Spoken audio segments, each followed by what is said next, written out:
الرسول المجتبى المبعوث رحمة للعالمين سيدنا محمد بن عبد الله الذي قال: لا يؤمن أحدكم حتى أكون أحب إليه من والده وولده والناس أجمعين، وعلى آله الأطهار وصحابته الأخيار ومن انتهج منهجهم القويم واقتفى أثرهم إلى يوم الدين. أما بعد، حضرة الخليفة سيدي محمد الماحي ابن الشيخ إبراهيم خادم الأمة ابن شيخ الإسلام وسعادة الأنام مولانا الشيخ إبراهيم أيده الله ونصره في حمل أعباء الخلافة، حضرة السادة العلماء الأجلاء أحباب رسول الله صلى الله عليه وسلم، السلام عليكم ورحمة الله وبركاته. حضرات الأحباب، ضيوف رسول الله الذين جاءوا من كل فج عميق للمشاركة في هذا المنتدى العلمي الرفيع المستوى، وبالذات على هذه المنصة المباركة التي لطالما كانت منبرا يتبادل عليها فحول الشعراء والعلماء الأدوار أمام الشيخ رضي الله عنه، المعلم والمربي للأجيال المتعاقبة الذين حذوا حذوه وانتهجوا صراطه بالعروة الوثقى وهي الكتاب والسنة. وكان من أبرز هؤلاء المريدين الصادقين سيدي علي بن الحسن الفاني حق الفناء في محبة الشيخ ومطيعا له في السر والعلانية، فرضي الله عنه رضا أبديا. وكذلك الشيخ الوالد الحاج عبد الله رضي الله عنه الذي كان بدوره يحذو حذو سيدي علي في التخلق بأخلاق الشيخ في السر والعلانية، ولا يخافون في الله لومة لائم. وعلمهم الشيخ رضي الله عنه محبة رسول الله صلى الله عليه وسلم والاستمساك بسنته الغراء، الذي قال الحق سبحانه وتعالى في كتابه: لقد كان لكم في رسول الله أسوة حسنة لمن كان يرجو الله واليوم الآخر وذكر الله كثيرا. أيها السادة، وكما تعلمون أن موضوعنا اليوم لمن أهم مواضيع الساعة التي تتحتم علينا نحن أهل التصوف السني مدارسته ومراجعته لدحض أباطيل أولئك المرجفين الذين لا يألون جهدا في محاربة أهل التصوف الحق، ويظنون جهلا وعدوانا بأن من خال عدو للدين، وأن التصوف نهج مناف للإسلام الصحيح وتعاليمه السامية. وقد سخروا في محاربة أهل التصوف السني أموالا طائلة وجهودا كبيرة، فسينفقونها ثم تكون عليهم حسرة ثم يغلبون. ولله در الشاعر الذي يقول معرفا التصوف: ليس التصوف لبس الصوف ترقعه، ولا بكاؤك إن غنى المغنون، ولا صياح ولا رقص ولا طرب، ولا ارتعاش كان قد صرت مجنونا، بل التصوف أن تصهو بلا كدر وتتبع الحق والقرآن والدين، وأن ترى خاشعا لله مكتئبا على ذنوبك طول الدهر محزونا. وقال الشيخ رضي الله عنه: هل الدين غير الذكر والسنة التي غير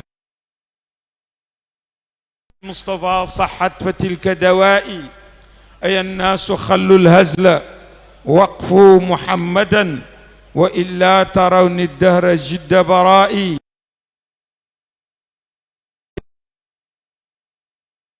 spirituel de la Faïda Tijaniya. فقد بلغ الهادي وأدى أمانة حذا حذوه الهادون شهب دجائي. والأعلام قادات بقفو نبينا لتقفو الذي يقفوه دون مرائي. سواء جليل أو حقير فما لنا سوى قفه دهر صباح مسائي. وفي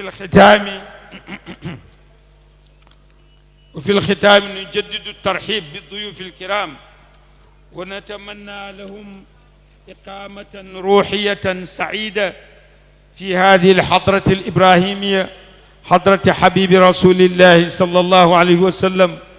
ونعبر عن أسماء آيات الشكر والتقدير لكل المشاركين في هذه الندوة بالبحوث العلمية القيمة، وندعو الله لهم كل التوفيق والبركة والقبول التام، وأن يجازيهم الله عن الشيخ وعن الحضرة أحسن المجازات، ويضاعف لهم في الأجر والمثوبة، وأن يعودوا إلى بلادهم آمين وأنتم بألف خير. والسلام عليكم ورحمة الله وبركاته. Chers frères et sœurs, de par le nom d'Allah, le tout miséricordieux, le tout compatissant, louange à Allah, Seigneur des mondes, qui a dit dans son livre sage: il est des hommes parmi les croyants qui ont tenu leurs engagements envers Dieu. Certains d'entre eux ont déjà rendu l'âme, d'autres attendent leur tour. Ils n'ont pas dévié d'un iota.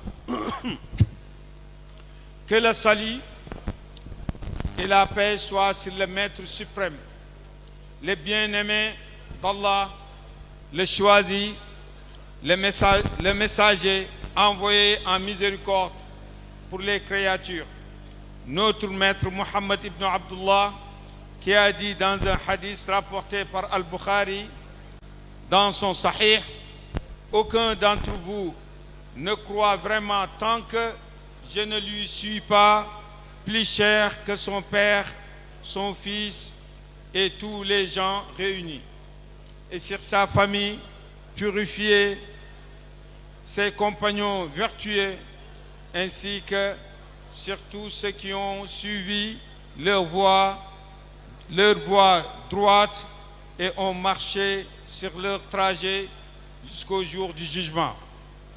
Éminent Khalif, Cheikh Mohammed El-Mahi, serviteur de la communauté, fils du Cheikh l'Islam, source de bonheur pour l'humanité, ainsi que notre maître Maulana Cheikh Ibrahim, que Dieu vous soutienne et vous accorde la réussite totale dans l'exercice des responsabilités du Khilafa avec facilité. Amin. Messieurs les éminents savants, bien-aimés des messagers d'Allah, que la paix soit sur vous. Mes chers confrères et consoeurs, hôtes du bien-aimé des messagers d'Allah, vous qui êtes venus des 4 coins du monde pour prendre part à la célébration de la nativité du prophète Mohammed et contribuer également aux travaux de ce forum scientifique de très haut niveau. C'est pour moi un honneur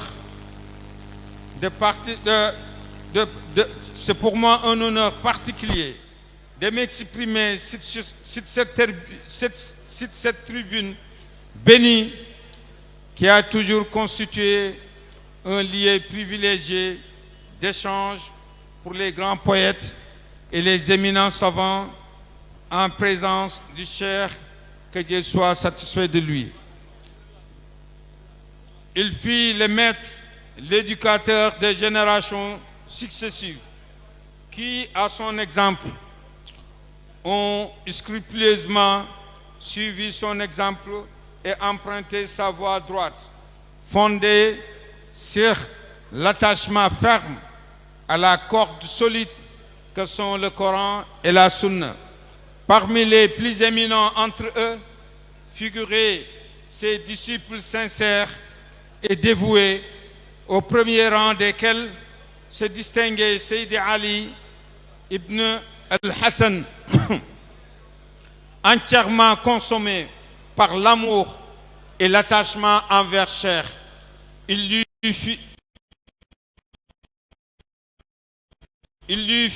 lui vouait une obéissance et une fidélité constante, aussi bien dans le secret que dans ses actes publics. Que Dieu soit éternellement satisfait de lui. De même, le Cheikh Abdullah, notre père, qu'Allah soit satisfait de lui, suivait minutieusement l'exemple de Sidi Ali. Il s'attacha à incarner les vertus et les enseignements du Cheikh Ibrahim, aussi bien en privé qu'en public. Il demeura ainsi fidèle dans cette voie avec sincérité et détermination. Le Cheikh, qu'Allah soit satisfait de lui, leur enseignant et leur inculqua l'amour profond du prophète ainsi que l'attachement ferme à sa noble sunna et à ses enseignements. Il les forma ainsi à prendre le message d'Allah comme modèle et à confirmer leur conduite à son exemple béni, conformément à la parole du Très-Haut dans le Saint-Coran. Vous avez certes dans l'envoyé d'Allah un excellent modèle pour quiconque espère à Allah et au jour dernier et invoque Allah abondamment. Messieurs et Madame, comme vous le savez, le thème central du symposium qui nous rassemble aujourd'hui s'intitule « Le soufisme sunnite, voie d'éducation spirituelle et des réformes éthiques ». Ce sujet figure parmi les questions les plus importantes de notre époque. Il appartient à nous qui nous redémarrons, il appartient à nous qui nous réclamons du soufisme sunnite de l'étudier avec profondeur afin d'apporter une réponse claire, une réponse éclairée aux discours et aux accusations infondées qui visent le véritable soufisme. Certains, animés par une approche que nous estimons éloignée de l'équilibre et de la modération, s'emploient à combattre le soufisme sunnite et vont jusqu'à considérer par ignorance ou par hostilité que toute personne qui ne partage pas leur conception du fait religieux s'écarte de l'islam et de ses nobles enseignements. D'importants moyens financiers et des efforts considérables ont ainsi été mobilisés dans cette entreprise de contestation et de dénigrement du soufisme sunnite. Mais comme nous l'enseigne le Saint-Coran, les efforts déployés contre la vérité ne sauront prévaloir. Ils dépenseront leurs recherches, puis cela deviendrait pour eux un sujet de regret. Ensuite, ils seront vaincus. Il nous revient donc de répondre à ces position avec sérénité, science et discernement, en faisant connaître les fondements du soufisme sunnite et son attachement au Coran et à la Sunna et aux enseignements du prophète Mohammed sallallahu alayhi wa sallam. Qu'Allah bénisse le poète soufi qui définit le soufisme comme suit. Le soufisme n'est pas porter un habit de laine rapiécé, ni tes pleurs quand les chanteurs chantent, ni les cris, ni la danse, ni l'exubérance, ni les cris comme si tu étais devenu fou. Le soufisme, c'est d'avoir l'esprit pur, sans trouble, et de suivre la vérité, le Coran et la religion, et de voir humble devant Dieu, abattu, triste pour tes péchés et pour l'éternité. Et Cheikh Ibrahim, radiyallahu anhu, que Allah soit satisfait de lui, a dit: la religion est-elle autre chose que suivre les enseignements du Coran et la Sunna qui étaient transmis par le messager d'Allah? C'est là mon remède aux gens: abandonnez la frivolité et suivez Muhammad.